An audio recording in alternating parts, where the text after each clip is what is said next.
Live from New Delhi, you're watching DD India News Hour, India's voice to the world. I'm Preeti Kaur. Coming up in the next 1 hour. Prime Minister Narendra Modi to visit Israel on February 25th and 26th to boost bilateral and strategic partnership between the two countries. Regional and global issues on the agenda of discussion.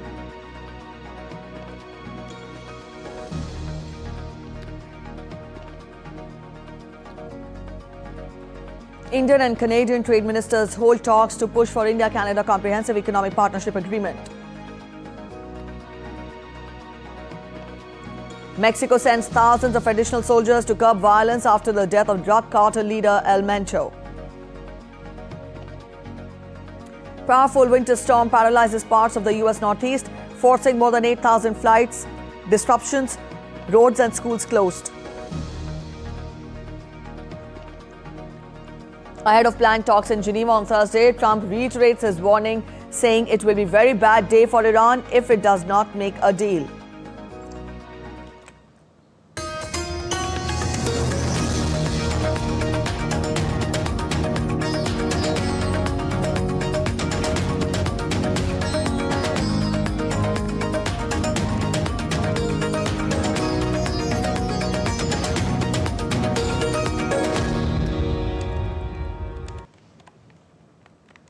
Prime Minister Narendra Modi will travel to Israel on Wednesday in a visit that underscores the deep and enduring friendship between the two nations. Ahead of his trip, Prime Minister Narendra Modi responded to Israeli Prime Minister Benjamin Netanyahu's message on social media, highlighting the trust, innovation and shared commitment to peace and progress that define India-Israel relations.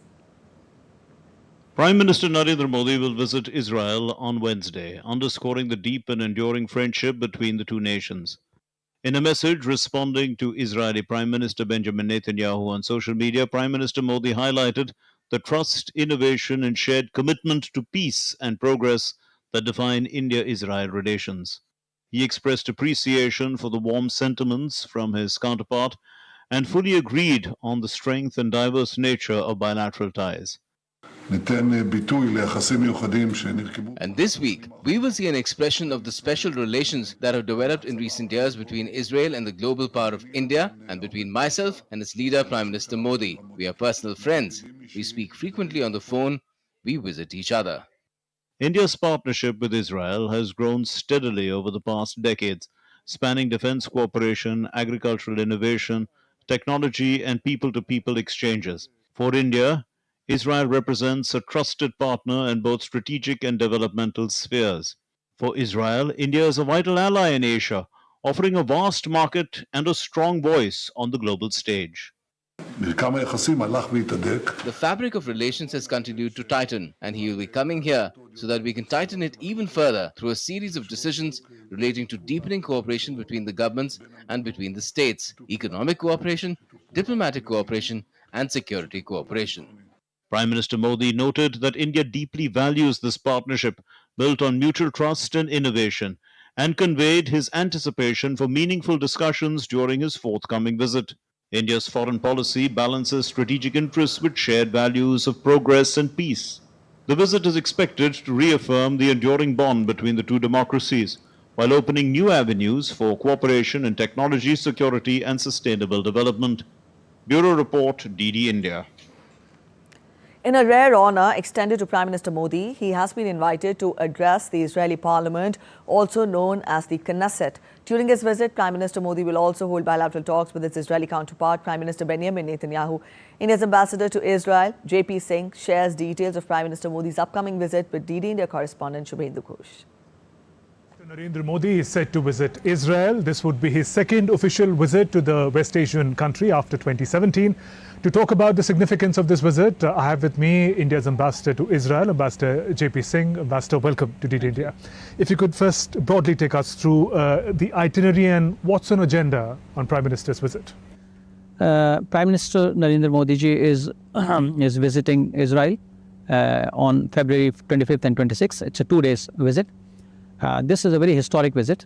He came to, first time he came to Israel was in 2017.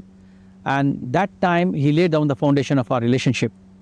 And now we have reached a stage where we need to take it forward and start a new phase of our strategic relationship.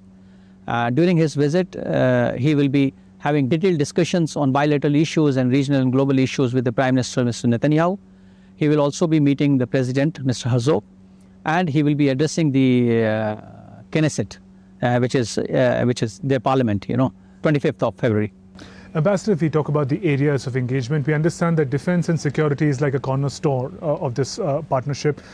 Late last year, an agreement was also signed on co-production of advanced technologies. What can we expect during Prime Minister's visit? In this visit, as I mentioned, we have a strategic partnership. The best thing about India and Israel are that we don't compete with each other. Rather, we complement each other. And we complement in our core strengths. Israel's core strength is in science and technology, innovation, critical and emerging technologies, be it AI, be it cybersecurity, quantum. And similarly, our core strength is huge kind of engineers, skilled manpower, and there's an ecosystem in India where we can scale it up in sense. So the idea during this visit will be how we can combine these two ecosystems so that both the countries can benefit out of it. So science and technology will be a core area of focus in this particular technology. The other core areas includes our cooperation in agriculture, water technology, workforce, defense and security cooperation, as you mentioned. And in defense, last year we signed a memorandum of understanding in defense cooperation. And there is already going on cooperation, defense. We have a Make in India program. Under the Make in India program, many Israeli companies are participating. And the idea is how, both countries can benefit from this cooperation. And what can one expect in the domain of trade and connectivity? There is this IMEC corridor of which Israel happens to be a very important part. But what progress can we expect in this engagement? I think this is one area where there will be discussion during this visit, how to improve trade and commerce. And when we say trade and commerce, last year our Commerce and Industry Minister, Mr. Piyush Goyal, also visited Israel. During that visit, we signed, he came along with a very big delegation, around 70-member business delegation, CO and, business forum meetings took place. During that visit, both the countries signed the terms of reference for free trade agreement. And you will be happy to know that as we speak today, the delegation from both the sides are meeting in Delhi to take forward negotiations on free trade agreement.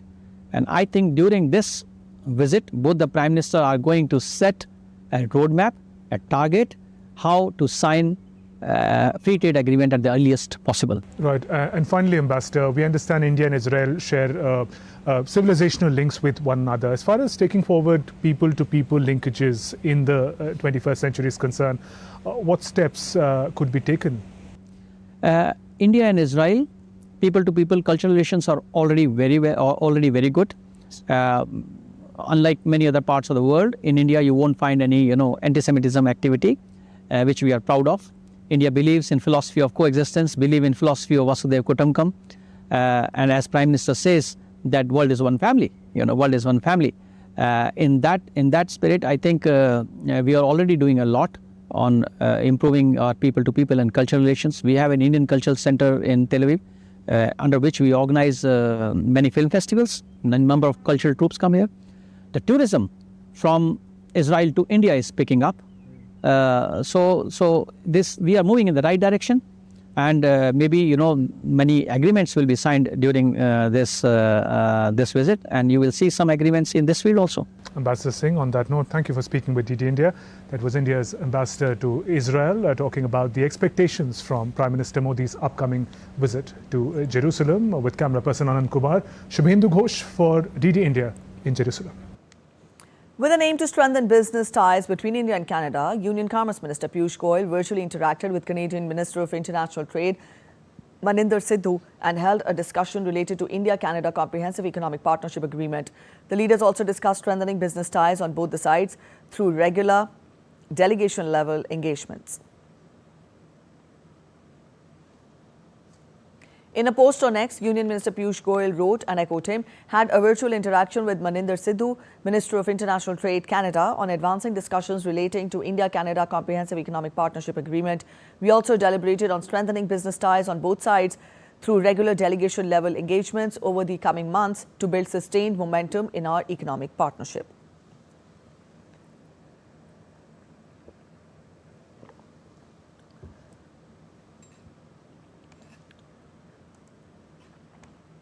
Chhattisgarh's Bastar, once known for Naxal violence, is now redefining itself through art, culture and creativity.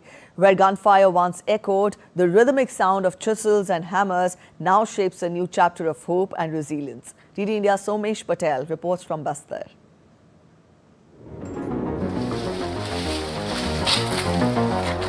For nearly 4 decades, Bastar remained trapped in the flames of conflict. The shadow of left-wing extremism limited its identity to violence and unrest.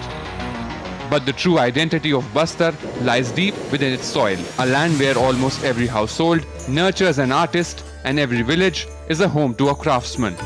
In the dense forests of Bastar, timber like teak, sal and bija is not merely wood. In the hands of skilled artisans, it transforms into living expressions of culture. For generations, tribal craftsmen have been carving deities, tribal life, wildlife and folklore into wood, preserving their heritage through art. The biggest strength of Bastar's wooden art is its natural simplicity. Chemical colors are rarely used in this art. The natural grain, texture and fragrance of the wood define its authenticity. Idols of tribal deities, traditional masks, decorative wall panels, intricately carved wildlife figures. Each creation reflects the vibrant cultural heritage of Bastar in its purest form. Several artisans from Bastar have taken this traditional craft to national platforms. Craftsmen Ramnath Kashyap and Dashrath Kashyap say there was a time when people were afraid of the name Bastar. But today, the same people admire Bastar's art. Bastar is gradually transforming. Their wooden artworks are now being sent to cities like Delhi, Mumbai, Jaipur and Bengaluru. यहाँ की मूर्तियाँ दिल्ली, बॉम्बे, बेंगलुरु, विदेश भी जाता है। कला को जीवित रखने का काम सिखाने का प्रयास करते हैं sir. Bastar's wooden art is not just carving on wood. It is the story of transformation taking shape on this land. Where once the sound of guns echoed, today the rhythm of chisel and hammer resonates. This change is not merely about identity. It symbolizes dignity, self-reliance and cultural resurgence. Somesh Patel's report for DD India. In a tragic incident in the Indian state of Jharkhand, all 7 people on board an air ambulance headed for Delhi from Ranchi have been confirmed dead hours after the aircraft crashed in Chatra district on Monday night.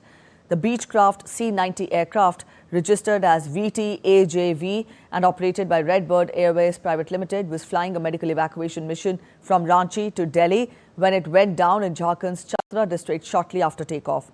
According to the Directorate General of Civil Aviation, the aircraft lost communication and radar contact with Kolkata at 7:34 p.m., approximately 100 nautical miles southeast of Varanasi. A team from the Aircraft Accident Investigation Bureau was dispatched following the incident to investigate the cause of the crash. Bangladesh Home Minister Salahuddin Ahmed has ordered a fresh review of all cases filed after 5th of August 2024 following the fall of Sheikh Hasina's Awami League government, saying the move aims to protect innocent citizens from harassment. Speaking to reporters on Monday, the minister said that police had been instructed to re-examine the lawsuits and submit a report to the government. He warned that action would also be taken against police personnel if they were found involved in harassment.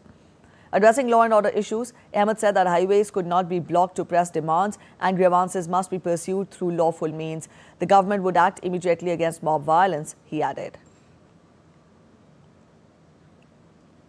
You're watching DD India News Hour. We're heading for a short break, but after the break, adhering to a newly passed law, Venezuela releases prisoners under the new Amnesty law. Trump warns of higher tariffs for countries that play games after court ruling. Former British ambassador to the United States, Peter Mandelson, arrested over his connections to convicted sex offender Jeffrey Epstein.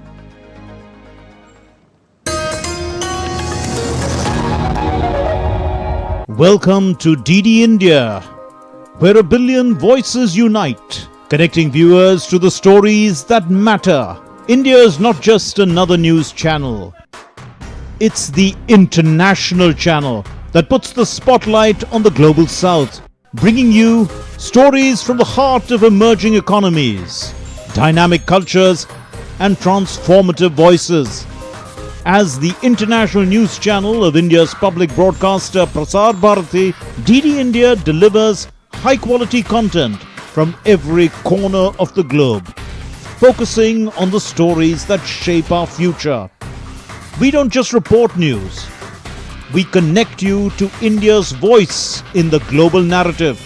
From current affairs to culture, from economic growth to sustainable development and the ever-evolving world order, DD India gives you a comprehensive view of the world around us.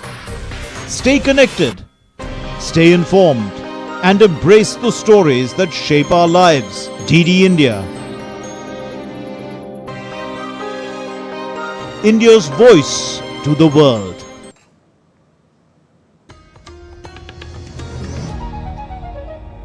Welcome back after the break. You're watching DD India News Hour. Let's get you more international updates. Mexican authorities on Monday deployed an additional 2,000 military troops to the western state of Jalisco following violence in the wake of the death of Mexico's most wanted cartel leader, Nemesio Oseguera, also known as El Mencho. Mexico has deployed 10,000 troops since Sunday to quell clashes sparked by the killing of drug lord that have claimed dozens of lives. Oseguera had a $15 million bounty on his head. News of his death triggered spasms of violence, with cartel members blocking roads in 20 states and torching vehicles and businesses. At least 25 National Guard members were killed in subsequent clashes. In Jalisco's state capital, Guadalajara, schools remained closed and most public transportation was suspended. US President Donald Trump had yet to respond publicly to Oseguera's death. However, he posted briefly on his Truth Social platform, I quote him, "Mexico must step up their effort on cartels and drugs." In response to violence and clashes in Mexico, the United States, Canada and India have issued stay-in-shelter warning to their citizens in Mexico. In the US and Canada, several airlines have also cancelled their flights to Mexico, especially to Guadalajara and Puerto Vallarta. Nearly 2,200 people have been released from Venezuelan jails or had other legal restrictions withdrawn since the start of a new amnesty law. The law, passed last week, has been critiqued by human rights organizations, which say that it falls short of offering relief for hundreds of political prisoners. It provides amnesty for involvement in political protests and violent actions during specific months between 2002 and 2025. But, however, does not detail the exact crimes that are eligible. The effort is seen as part of a package of deals key to normalizing the relations with the US following the capture of President Nicolas Maduro, opens tab in January. The United States alleged on Monday that a hack by foreign malicious actors targeting Chilean systems prompted the suspension of visas for 3 officials from the South American country last week. US Ambassador Brandon Judd stated that the incursion was aimed at telecommunication firms, jeopardizing user information, and also involved hacking of a construction company competing for projects in Chile. He added that the United States alerted Chilean authorities but received no response, heightening concerns over the security of shared data. Some weeks ago, we shared specific information with multiple government officials from different agencies about incursion into the Chilean telecommunication systems by foreign malign actors. What happened is that these people made decisions, and the people that took the decision must face consequences if these decisions could harm this country, the Chilean people, and also if they could harm the region that we share regionally, and if it will harm the United States. The Dominican Republic expressed a nationwide blackout on Monday after a significant failure in its national electricity grid, marking the second such incident in 3 months.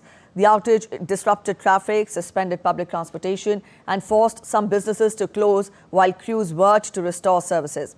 Energy and Mines Minister Joel Santos said that the problem began around 10:50 a.m. local time, triggered by a malfunction in the transmission line switch that caused the system to enter protection mode. Authorities immediately activated emergency procedures to recover power swiftly. The state-run Dominican Electricity Transmission Company reported that major power plants unexpectedly reduced output, leading to additional shutdowns. By mid-afternoon, about 30% of electricity capacity had been restored, with essential services operating on backup generators.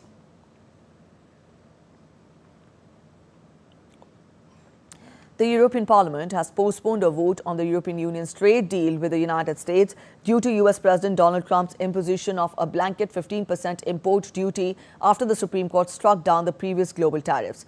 Parliament's Trade Committee had been due to vote on Tuesday, but that vote has now been postponed in what is the second such suspension by EU lawmakers. They previously halted their work on the deal in protest at Trump's demands to acquire Greenland and threats of extra tariffs on European allies who opposed the plan. The clear majority of the shadows decided to change the agenda and postpone the vote on the two legislative files. So I would propose to delete these two votes tomorrow morning. But this means not that we never vote on that. No, we want to have clarity about the situation. We want to have clarity from the United States that they are respecting the deal, because that's the crucial element, that we want to have stability. While U.S. President warned countries against backing away from recently negotiated trade deals with the U.S. after the Supreme Court struck down his emergency tariffs. In a series of social media posts, Trump said that he would hit them with much higher duties under different trade laws, and he also may impose license fee on trading partners. The United States announced that it will release more detailed information about foreign funding to American universities, aiming to increase transparency. The State Department said it is creating a joint portal with the Education Department to publicly track foreign donations and contracts. Officials stressed the move does not target any specific country, but seeks to clarify how foreign money may influence institutions. In 2025, U.S. universities received $5.2 billion from overseas sources, with Qatar contributing $1.2 billion, followed by Britain and China. Major beneficiaries included Carnegie Mellon, MIT, and Harvard. Universities must report foreign gifts above $250,000. Though underreporting has occurred, Republican lawmakers are pushing stricter reporting rules amid broader political tensions and recent federal research funding cuts to universities. U.S. President Donald Trump proclaimed February 22nd as the National Angel Family Day at a White House event and highlighted his immigration agenda ahead of Tuesday's State of the Union address. The term angel family has been used by the Trump administration to describe families of individuals killed by suspected immigration law violators. Trump campaigned ahead of his re-election in 2024 on a promise to launch the biggest deportation drive in decades and ordered sweeping immigration raids immediately after he returned to office in January last year.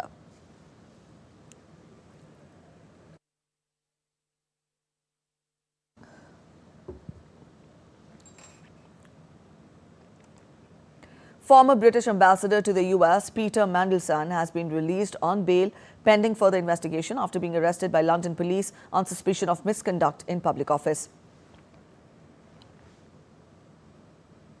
Mandelson, 72 years of age, had been removed from his diplomatic role in September as details about his relationship with Epstein emerged. Earlier this month, authorities opened a criminal probe after Prime Minister Keir Starmer's government shared communication between Mandelson and Epstein with investigators.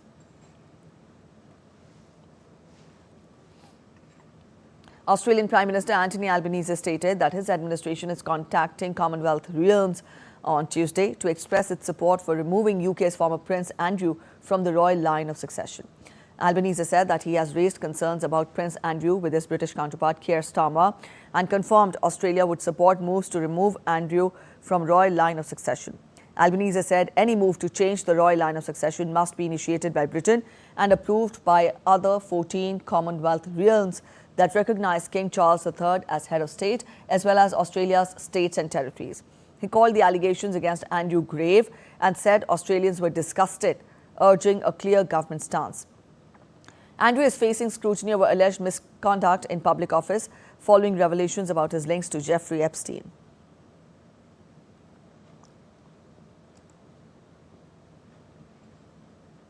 Physician-turned-influencer Peter Attia has left television network CBS News following the publication of hundreds of emails the commentator exchanged with Jeffrey Epstein.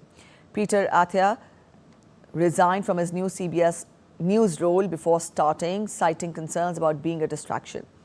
He maintained his interactions with Epstein were unrelated to sexual abuse. However, released documents show Attia sent Epstein vulgar messages about women and expressed concern over the outrageous life Epstein led.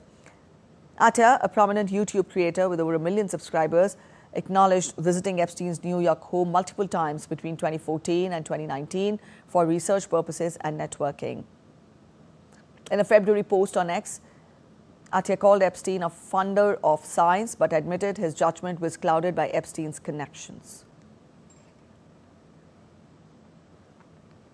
US airlines are adding flights on Tuesday as they work to recover from widespread disruptions caused by a powerful winter storm in the northeast that triggered more than 8,000 cancellations and delays. The storm dumped heavy snow across parts of the U.S. northeast, forcing road closures and school cancellations, while airlines continue scrambling to accommodate strained passengers and reposition aircraft and crew. Thousands of homes and businesses were left without power, and officials, including New York City Mayor Zohran Mamdani, urged citizens to stay off the roads so emergency crew could clear snow and debris from the streets. If you can, remain indoors. If you must leave your home, please rely on public transit. I am grateful for our tireless agency teams who have been working nonstop to prepare our city for this blizzard and to keep New York running.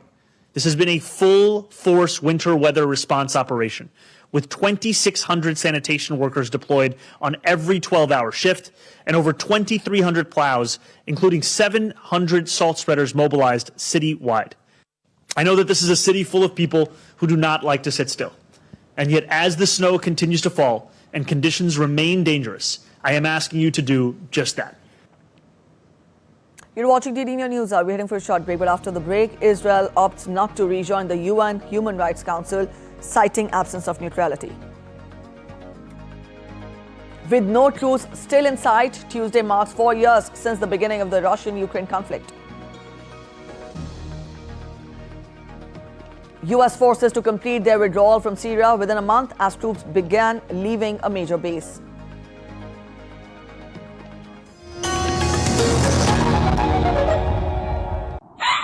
स्वागत आहे to magnetic Maharashtra.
Share in the richness of Maharashtra as one family, united by the collective vision of building a better tomorrow.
Welcome to Haryana, where the indomitable spirit of humanity unites. Vasudhaiva Kutumbakam.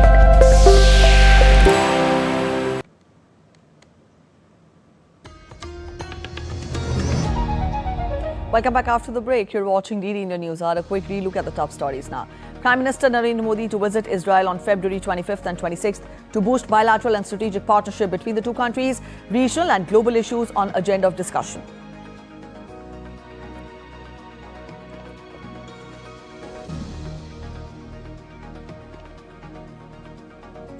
Indian and Canadian trade ministers hold talks to push for India-Canada Comprehensive Economic Partnership Agreement.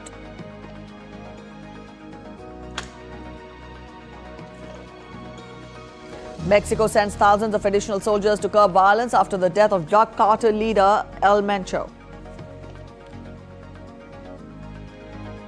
Powerful winter storm paralyzes parts of the U.S. Northeast, forcing more than 8,000 flight disruptions, roads and schools closed. Ahead of planned talks in Geneva on Thursday, Trump reiterates his warning, saying it will be a very bad day for Iran if it does not make a deal.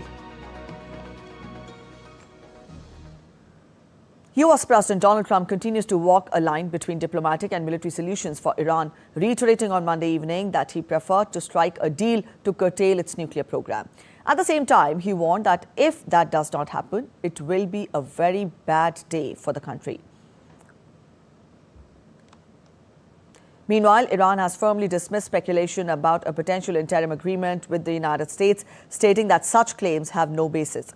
Foreign Ministry spokesperson Ismaili Baghel addressed numerous rumors regarding the format and substance of the ongoing negotiations between Tehran and Washington at a press conference on Monday. He underlined that none of the details circulating are confirmed by Iran, especially those regarding an interim agreement, which he says has no basis. Our position on ending the cruel US sanctions and the nuclear issue is clear, and we are well aware of the US side's viewpoints. If both sides demonstrate goodwill during negotiations, we can hope for a result. We are now in the stage of stating our positions. We hope that we will be able to hold another round of talks within the next 2 to 3 days. The U.S. State Department is pulling out non-essential government personnel and their eligible family members from the U.S. Embassy in Beirut amid growing concerns about the risks of a military conflict with Iran. The State Department on Monday updated its travel advisory for Lebanon, repeating its warning that U.S. citizens should not travel to the country. Remaining embassy personnel are restricted from personal travel without advance permission, and additional travel restrictions may be imposed due to increased security issues. The U.S. has built up one of its biggest military deployments in West Asia, with President Trump warning on Monday Iran has threatened to strike American bases in the region if it is attacked. Iranian students defied authorities with protests for a third day on Monday, weeks after security forces crushed mass unrest with thousands killed and as the United States raised possible airstrikes against the Islamic Republic. State media outlets reported students chanting anti-government slogans at Tehran University, burning flags at the all-women Al-Zahra University, and scuffles at Amir Kabir University, all located in the capital. In January, Iranian authorities crushed widespread protests with deadly violence that left thousands dead across the country. Iranians returned to the streets this week to mourn those killed by security forces during last month's anti-government demonstrations, sparking new crackdowns reminiscent of the 1979 Islamic Revolution.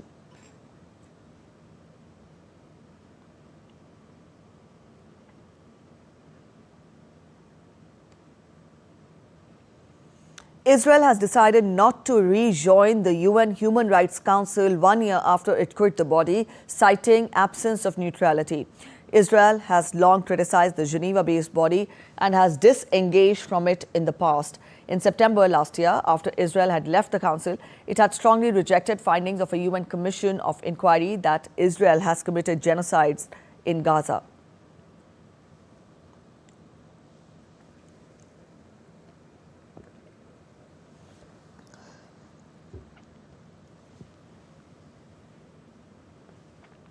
Israel's ambassador to the United Nations in Geneva said that the Human Rights Council demonstrates its incompetence in the face of protests in Iran and questioned why an Iranian government representative was allowed to speak before the council.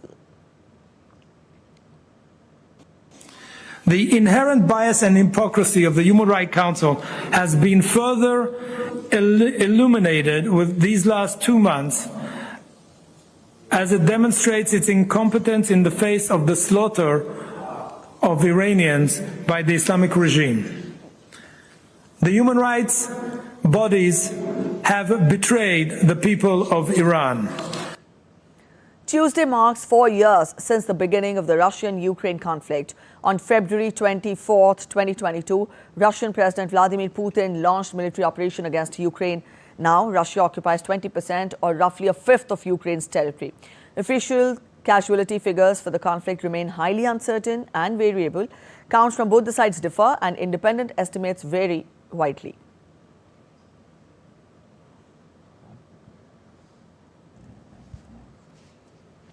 Both sides deployed vast number of artillery, armored vehicles and aircraft, with Ukraine increasingly relying on drone warfare for reconnaissance and strikes. Russia, meanwhile, fields thousands of tanks, artillery systems and combat drones in its ongoing military operation. The conflict has also triggered one of the largest displacement crises in Europe since World War II, forcing millions from their homes. All in all, more than 10.8 million people are in need of humanitarian assistance. Talking about peace, there have been numerous attempts at peace talks. In 2022, there were at least 5 rounds of talks, including 3 in Belarus and 2 in Turkey, before the negotiations broke down in April of that year. Then came the latest round of negotiations following President Trump's 2024 election victory, in which he promised to press the sides to come up with a deal to end the conflict. Their most recent talks in Geneva on February 17th and 18th did not produce a breakthrough. Another round of talks could be held at the end of this week.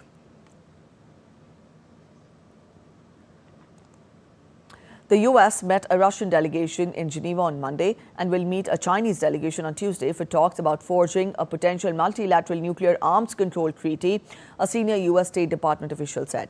The US has called for a new, broader arms control treaty that would bring in China as well as Russia after the agreement limiting US and Russian missile and warhead deployments, known as New START, expired.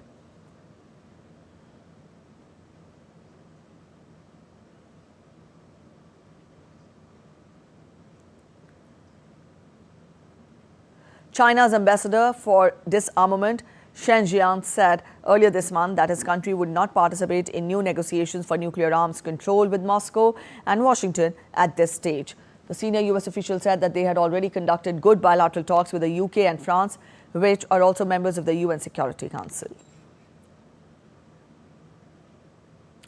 Slovak Prime Minister Robert Fico has requested the country's power grid operator to stop emergency electricity supplies to Ukraine if oil flows via the Druzhba pipeline do not resume. Shipment of Russian oil to Slovakia and Hungary have been cut off since January 27th, when Ukraine says a Russian drone strike hit pipeline equipment in western Ukraine. Slovakia and Hungary, both NATO members, who have the EU's only 2 refineries that still rely on oil via Druzhba, say that Ukraine is to be blamed for the prolonged outage in one of the angriest disputes yet between Ukraine and its 2 neighbors.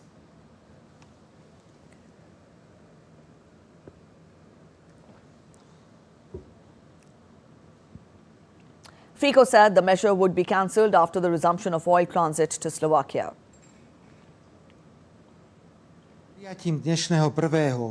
From today, if the Ukrainian side turns to Slovakia with a request for assistance in stabilizing Ukrainian energy network, it will not receive such assistance.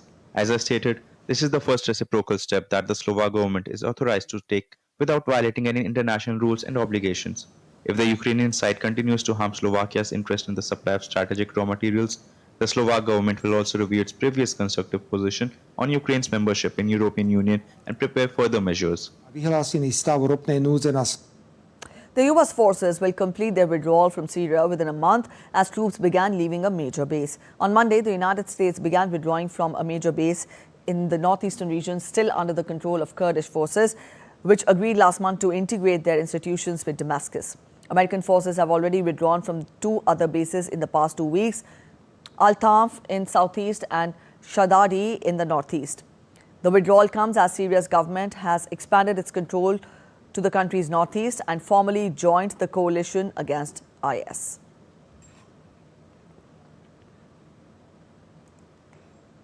At a disarmament conference in Geneva, the United Nations Secretary General has called for a renewed international security architecture in response to a rapidly shifting global order. Nuclear arms control has proven value. It has prevented catastrophe, built stable relations, halted the arms race, and significantly brought down arsenals. Moving forward, we need to create a renewed international security architecture. This needs to be based on sober analysis of the international situation and grounded in understanding of the benefits of cooperation and the risks of escalation. Prosecutors at the International Criminal Court said former Philippine President Rodrigo Duterte played a central role in the killing of thousands during his anti-drug campaign and should face trial. Speaking at the pre-trial hearings in The Hague, prosecutor Maim Niang urged judges to confirm 3 counts of murder as crimes against humanity, arguing that the listed victims represent only a small portion of the overall death toll. Under ICC procedures, judges must approve the charges before a trial can proceed. Duterte's lawyer, Nicholas Kaufman, dismissed the accusations as politically driven and insisted his client is innocent, requesting the case to be thrown out. Duterte, who led the Philippines from 2016 to 2022, was arrested in March and transferred to The Hague. You're watching DD India News. We're heading for a short break, but after the break, social media addiction trial resumes in Los Angeles. Stay with us for the details. West Indies begin their Super 8 campaign with massive win over Zimbabwe at the T20 World Cup in Mumbai.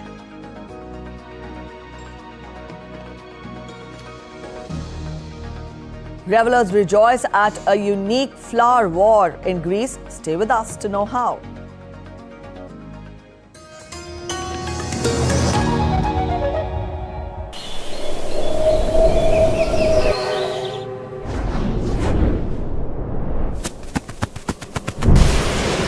Tamil Nadu is breathtaking, enchanting,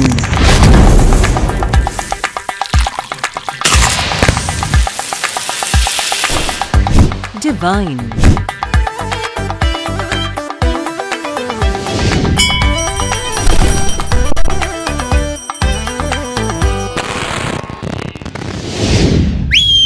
Come, revel in the spirit of Tamil Nadu.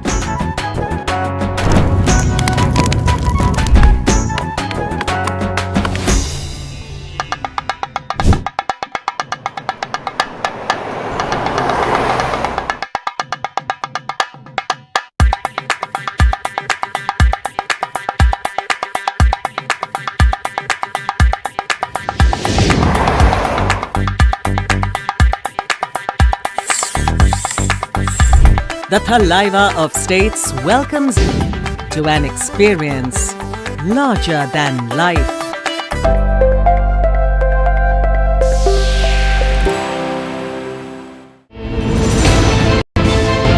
Geopolitics and trade deals.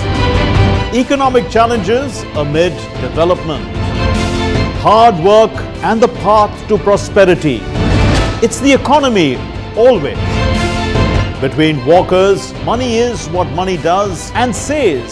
Supply creates its own demand. Between the bulls pulls and bears tears. When supply chains globalization and India rises to the podium. We'll get you centered with the Economic Brief at 8 p.m. every Thursday on DD India.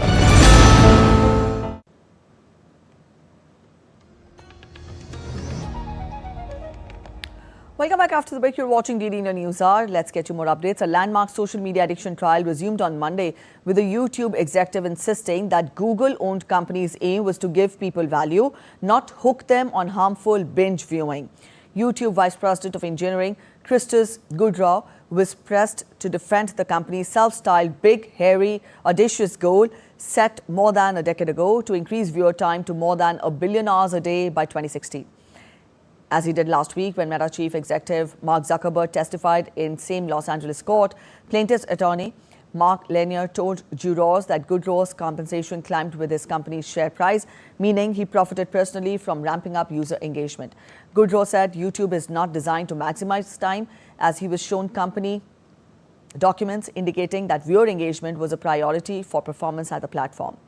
As a counterpoint, Lanier had Goodrow detail the addition of features including autoplay for video and ads and a version of YouTube designed specifically for children.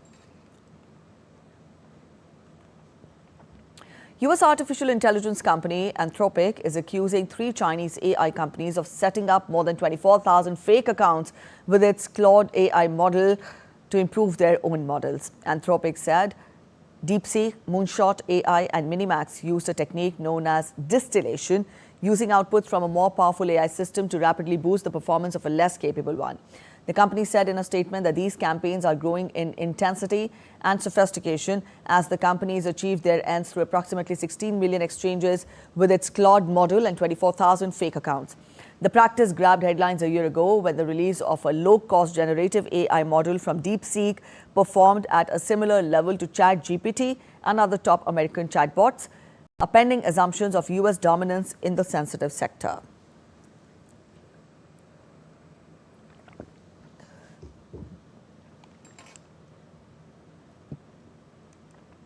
Canada has summoned senior leadership from OpenAI to Ottawa to explain the company's decision not to report suspicious online activity by an individual who later killed 8 people this month.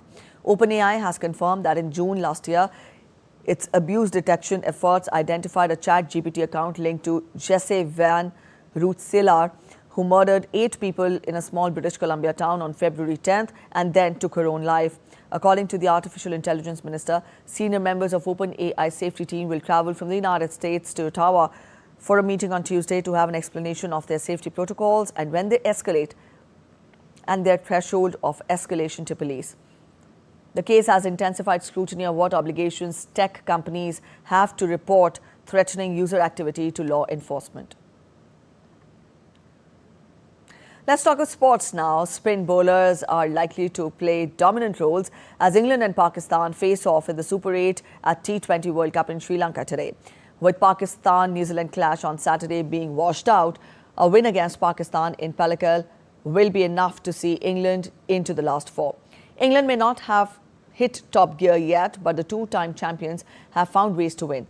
They kicked off their Super 8 campaign with a commanding 51-run victory over Sri Lanka, a result that significantly boosted their net run rate and took them to the top of the standings. Meanwhile, Pakistan will bank on their varied spin arsenal on a track that traditionally shows as the match it slows as the match progresses. Alongside the mystery spin of Usman Tariq, Pakistan boasts of quality tweakers that could prove crucial in stifling England's batting lineup. However, Pakistan's own batting inconsistency remains a concern, especially against quality spin. The West Indies blew away Zimbabwe by a colossal 107 runs at the T20 World Cup in Mumbai as Shire Hope's team opened their Super 8's campaign with a dominant victory. Shimron Hetmer blasted 85 runs off 34 balls as the West Indies piled up 254 runs for the loss of 6 wickets, the second highest total in the history of the tournament. Zimbabwe got off to an awful start as they lost 3 wickets for just 20 runs in the 3rd over and were all out for 147 runs in 17.4 overs, with Brad Evans hitting some lusty late blows before being last man out for 43 runs. Left-armer spinner Gudakesh Motle was the pick of the West Indies bowlers with 4 wickets, while Akhil Hussain took 3 scalps. Sri Lanka, who made 260 runs for the loss of 6 wickets against Kenya in 2007, have scored more runs in a T20 World Cup match. Army made an emphatic start to the second leg of the Khelo India Winter Games, winning 3 of the 5 gold medals in Gulmarg.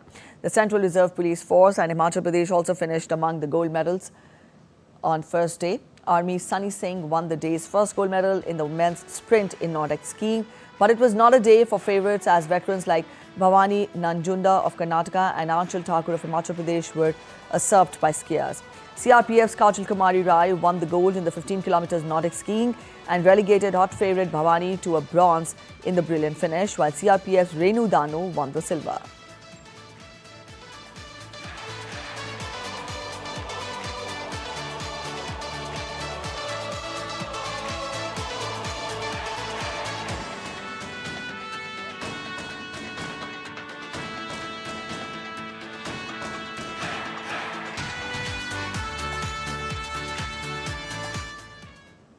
Veteran Indian shuttler Kidambi Srikanth and Junior Championship silver medalist Tanvi Sharma will spearhead India's challenge at the German Open Super 300 tournament beginning today. Srikanth had slipped to 82 in the rankings but has since climbed back to world number 32 and is working to further improve his position to secure direct entries into the higher tier Super 750 and Super 1000 events. 16-year-old Tanvi will lead the charge in the women's singles event along with Malvika Bansod, who will be playing her 6th tournament of the year after returning from a knee injury. Other marquee Indian players at the event will be world number 45, Isha Rani Barua, Kiran George and Akarshi Kashyap. The Olympic flag returned to French soil as preparations begin for the 2030 Winter Olympics in the French Alps. Following the closing of the 2026 Winter Olympics in Italy, a major celebration was held to mark the Olympic flag being handed over to the French authorities. The event was held in Henri Duyol of Olympic Park, where the Games were also held in 1992. It also celebrated the return of the French delegation, the 23 medal winners and other athletes who competed in Italy. France enjoyed their best ever Winter Games medal haul in Milano Cortina Games, winning 8 golds, 9 silvers and 6 bronze to finish 6th overall in the standings.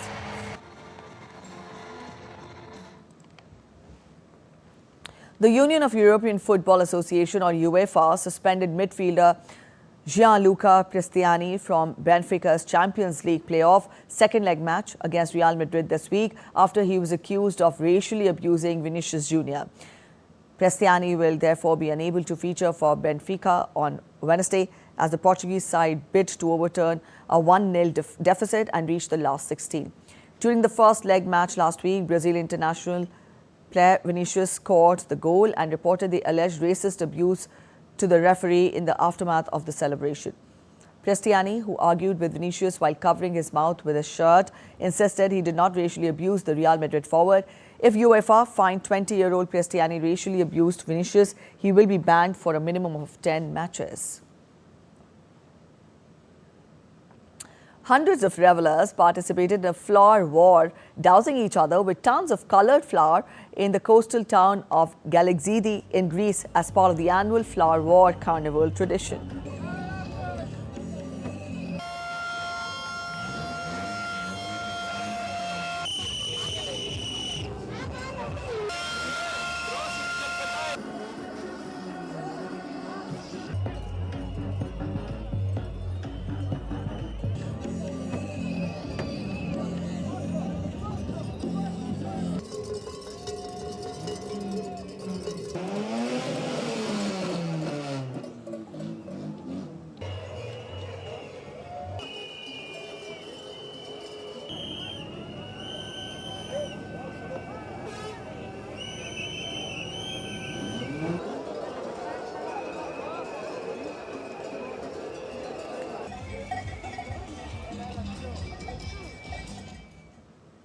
That's it in this edition of DD India News Hour, but let us know your thoughts on the news of the day. For those of you on the go, you can get all the latest news and updates from India and across the world on the DD India mobile app.